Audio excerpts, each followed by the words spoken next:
드립니다. 이 시간 하나님 말씀을 듣기 원합니다. 성령 하나님 이곳 가운데 친히 임재하여 주셔서 하나님 말씀하여 주시옵소서. 주의 음성을 듣게 하시고 그 음성에 순종하며 믿음의 걸음 걸어가는 우리 모두가 되게 하여 주시옵소서.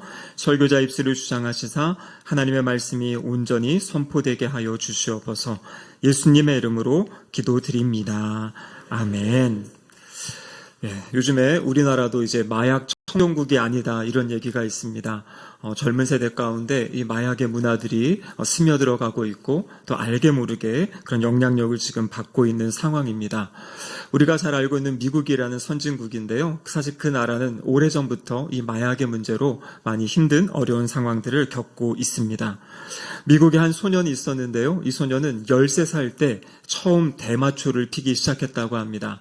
대마초가 좋아서가 아니라 그것을 피고 있는 형들 틈에 함께 끼고 싶어서 대마초를 시작했는데 이것이 점점 이제 술을 마시게 되고 또 코카인이나 필로폰 같은 그런 마약으로 점점 깊어지게 된 것입니다.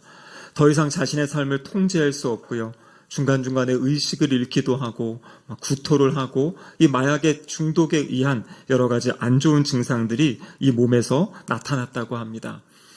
이 삶의 최저점을 찍고 있을 때 자신도 너무나 힘들고 괴로워서 이 상황에서 좀 벗어나고 싶은 마음이 있는데 여러분 중독이라는 거 아시죠? 중독은 사로잡혀 있기 때문에 자신의 힘으로 벗어나기가 참 어려운 상황입니다. 근데 여러분 놀라운 것은 이 소년은 교회를 다니는 학생이었어요. 그래서 어느 날 너무나 힘들고 어려워서 하나님께 기도를 했다고 합니다. 하나님, 저 좀 도와주세요. 저의 삶이 완전히 엉망이 되어버렸습니다. 하나님이 필요합니다. 하나님께 아주 단순하지만 간절한 기도를 드렸고요. 이 기도를 드린 순간 하나님이 그의 마음 가운데 음성을 들려주셨다 그래요. 어서 와라. 집에 잘 왔다. 하나님이 이 소년을 품어주셨습니다. 여러분, 하지만 하나님의 그 음성을 들었다고 해서 이 소년의 삶이 한 번에 변화된 것은 아니었다고 합니다. 왜냐하면 이미 4년 동안 그 중독의 상황 가운데 몸이 상하고 마음이 상하고 이 정신이 상한 상황이었기 때문에 한순간에 주님께로 돌아올 수는 없었다고 해요. 그래서 그때부터 끊임없는 힘겨운 싸움이, 씨름이 시작이 되었습니다. 그래서 이 소년은 끊임없이 이 기도를 드렸다 그래요. 하나님, 제 힘으로 안 되니 도와주세요. 제 삶에 하나님이 나타나 주시지 않으면 저는 소망이 없습니다. 저는 끝입니다. 하나님, 저를 좀 도와주세요. 이렇게 기도하며 자신의 그 중독으로부터 벗어나기 위한 그런 노력을 했다는 그런 이야기가 있습니다. 그럼 우리는 지난주에 로마서 12장 1절과 2절의 말씀을 통해서 이제 예수 그리스도의 십자가의 사랑과 은혜로 구원받은 성도들, 우리가 보여야 될 마땅한 반응, 감사의 반응은 무엇이냐면 우리의 몸을, 우리의 전 삶을 하나님이 기뻐하시는 거룩한 산 제물로 드리는 삶을 살아야 된다. 그렇게 말씀드렸습니다. 그래서 로마서 12장 1절과 2절이 앞으로 나오는 16장까지 이제 어떻게 성도들이 살아야 되는지에 대한 아주 전체적인 아주 중요한 기준이 되는 말씀이라고 지난주에 이야기 나눴지요.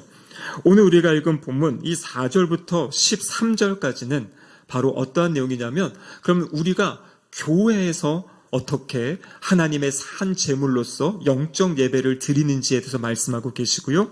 이어지는 14절에서 21절까지는 세상의 삶의 자리에서 어떻게 하나님의 자녀로 살아가야 될지에 대해서 말씀해주고 계십니다.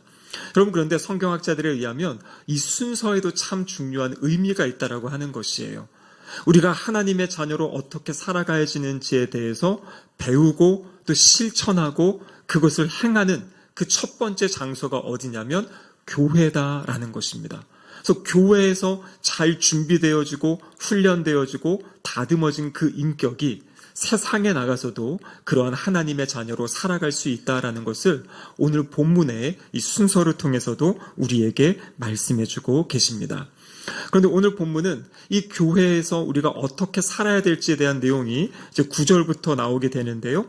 그 앞에 4절에서 8절까지는 교회가 무엇인지에 대해서 먼저 우리에게 이야기해주고 계시는 것이에요.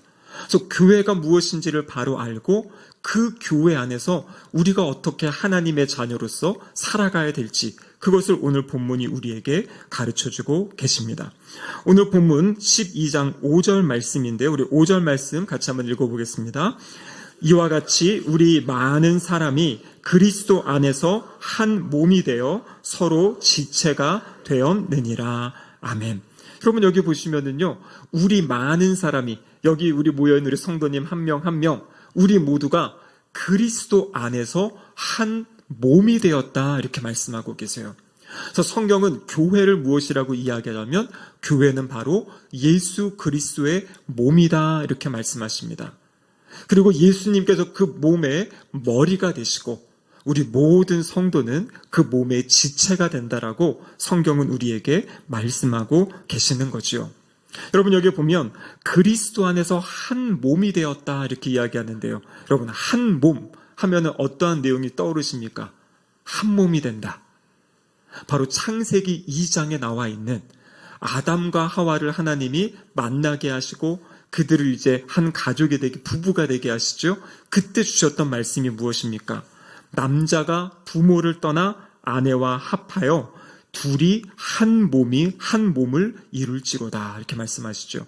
그러니까 부부가 한 몸을 이루는 것, 그것이 바로 결혼이라고 말씀하시는데요. 오늘 본문을 보면요, 교회 안에서 주님과 모든 성도들이 함께 한 몸을 이룬다라고 이야기하고 계시는 거예요. 그래서 우리가 이야기할 때 하나님이 직접 만드신 두 가지의 기관, 그것이 바로 가정과 교회라고 이야기하죠. 근데 그 가정과 교회의 공통점은 무엇이냐면 한 몸을 이루는 공동체다라는 것입니다. 여러분, 그렇기 때문에 우리는요, 내가 신길동교회에 다닌다라는 것은 교회와 나를 분리해서 생각하면 안 되는 것이에요.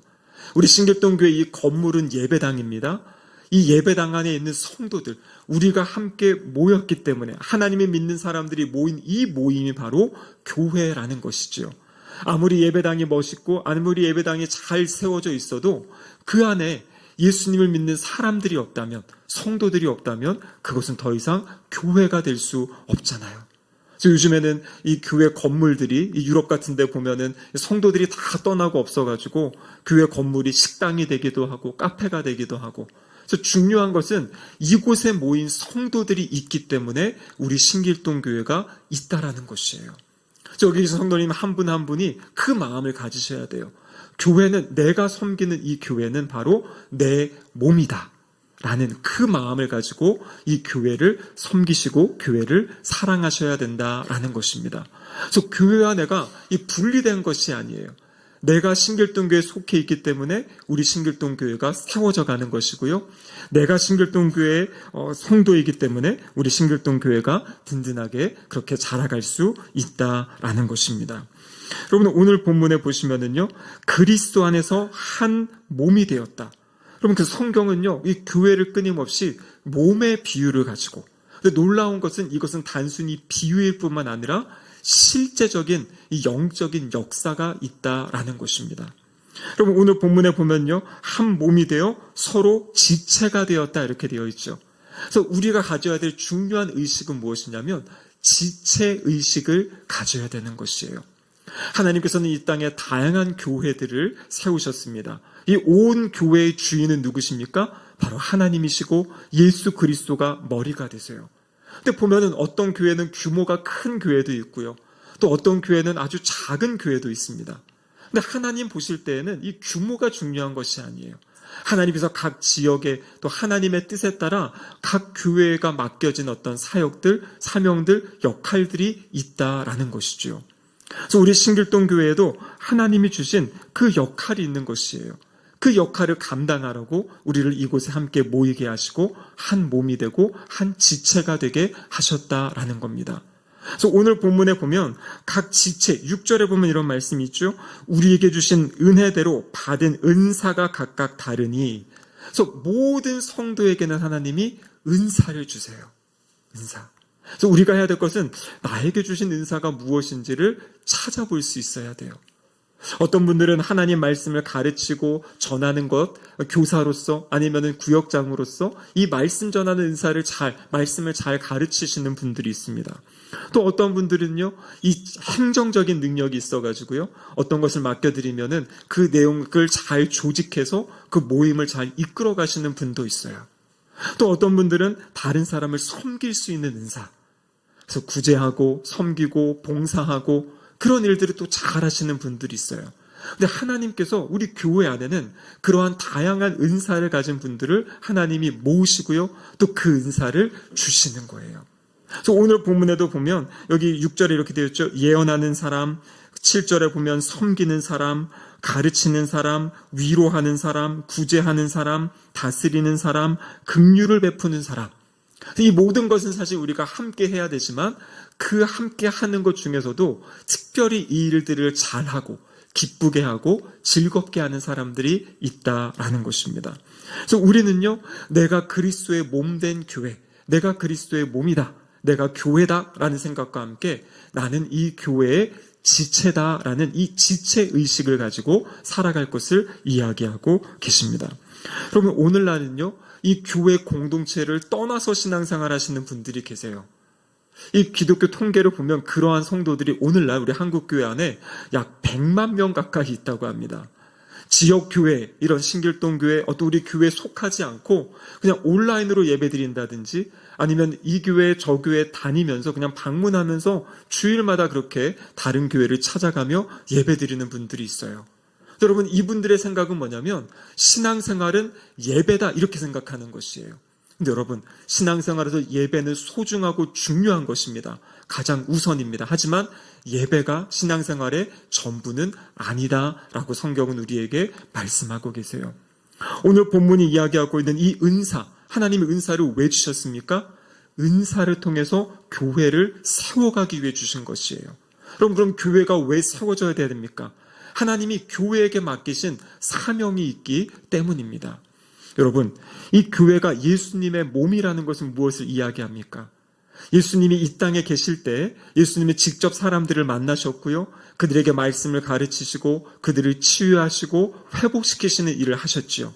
근데 지금 우리 주님은 어디 계십니까? 우리가 아까 사도신경에 고백한 것처럼 하나님 보좌 우편에 계신다고 우리가 고백하지요. 주님은 지금 하나님 보좌 우편에서 이 우주 만물을 다스리시고 통치하십니다. 근데 주님이 이 땅, 이 세상을 다스리시는 방법이 무엇이냐면 주님의 몸인 교회를 통해서 이 세상을 다스린다고 말씀드렸잖아요. 그래서 이 땅에 교회가 해야 될 사명은 무엇이냐면 예수님께서 이 땅에 계실 때 하셨던 그 사역을 우리 교회들이 감당해야 되는 것이에요. 그래서 우리 신길동교회, 우리 많은 성도님들이, 우리 모든 성도님들이 각각 지체가 돼서 해야 될 것은 무엇이냐면 하나님께서 교회에게 맡기신 사명이 있어요. 그 첫 번째가 무엇입니까? 함께 예배 드리는 것이에요. 두 번째는 무엇이냐면 함께 성도가 교제하고 사랑을 나누는 것입니다. 그리고 세 번째는요, 바로 하나님의 말씀을 배우고 하나님의 말씀을 전하는 것. 여러분, 이것이 바로 교회의 사명이지요. 또 네 번째는 함께 세상을 섬기는 것이에요. 우리 교회 같은 경우에는 이 디모데 지역 아동센터를 통해서 이 지역의 아이들, 이 지역 주민들을 섬기고 있죠. 그것뿐만 아니라 또 우리의 헌금을 통해서 또 이런 필요한 곳에 이렇게 전달하는 이런 사역을 통해서 세상을 섬기는 겁니다. 그리고 다섯 번째 교회의 중요한 사역이 무엇입니까? 바로 선교하는 것이죠. 끊임없이 복음을 전하고 이 국내뿐만 아니라 해외에 주님을 알지 못하는 사람들에게 복음을 전하는 일. 근데 여러분, 이것은 어떤 한 개인이 혼자서는 절대 할 수 없는 일이에요. 그래서 하나님께서는 이 땅에 수많은 교회들을 일으키셔가지고 각 교회들이 할 수 있는 그 역할들을 주셨고요. 그 역할들을 함께 감당하는 것, 이것이 바로 주님이 우리 각 지역 교회에 맡기신 귀한 사명이다라는 것입니다. 그럼 그렇기 때문에 이 사역에서 나는 제외된다, 나는 빠진다 이렇게 생각하시면 안 되는 거예요. 이 모든 사역에 우리가 함께 동참하고 동역하는 것입니다. 그래서 내가 직접적으로 하지 못할지라도 때로는 간접적으로라도 우리가 이 모든 사역을 함께 하도록 주님께서 우리를 주님의 하나님의 몸된 예수님의 지체로 세워주셨다라는 것이에요. 그래서 우리가 가져야 될 중요한 생각은 하나님을 믿고 이제 하나님의 자녀가 된 순간 우리는 하나님 백성 공동체, 하나님 가족 공동체의 일원이 되었다라는 이 의식을 가지고 그럼 가족 공동체로서 내가 해야 될 사역은 무엇인지, 나에게 맡겨진 것은 무엇인지를 우리는 생각하고 그 일에 동참할 수 있어야 됩니다. 여러분, 우리가 잘 아는 사도 바울, 정말 하나님이 귀하게 사용하신 분이지요. 그리고 자신도, 사도 바울 자신도 정말 마음을 다하고 몸을 다해서 하나님 나라를 위해 사역했습니다.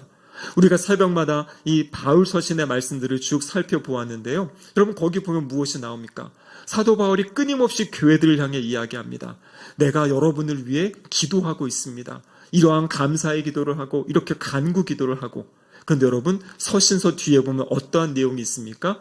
그 교회를 향해서 사도 바울 자신을 위해서 기도해달라는 요청을 하는 것이에요. 그 수많은 선교 사역을 감당하지만 이것은 나 혼자 할 수 있는 것이 아닙니다.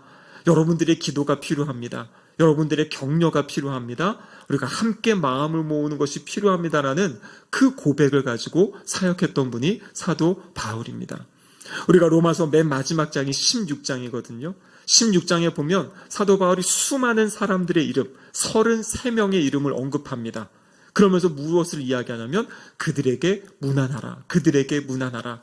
그는 나를 도와주었던 사람이다. 함께 갇혔던 사람이다. 하나님을 위해 헌신하는 사람이다. 주님 안에 있는 사람이다. 하면서 33명의 이름을 언급하고 있습니다. 여러분, 이것이 무엇입니까? 사도 바울 역시 혼자 사역한 것이 아니었어요. 수많은 그를 돕는 사람들, 함께하는 사람들, 마음을 함께한 사람들이 있었기에 그 사역들을 감당할 수 있었다라고 고백하고 있는 것입니다. 그렇기 때문에 여기 계신 우리 모든 성도님들은요, 우리가 함께 지체가 되어서 우리 교회를 세워가야 되는 것이에요. 그것이 바로 오늘 본문이 우리에게 말씀하시는 그 한 지체다라고 말씀하고 계시는 거죠. 자, 로마서 15장 7절 말씀 같이 한번 읽어보도록 하겠습니다. 그러므로 그리스도께서 우리를 받아 하나님께 영광을 돌리심과 같이 너희도 서로 받으라. 아멘. 여기 보면은 주님이 우리를 받아주셨어요. 우리를 하나님의 자녀로, 하나님의 가족 공동체로 받아주셨죠. 그래서 우리에게 뭘 말씀하십니까?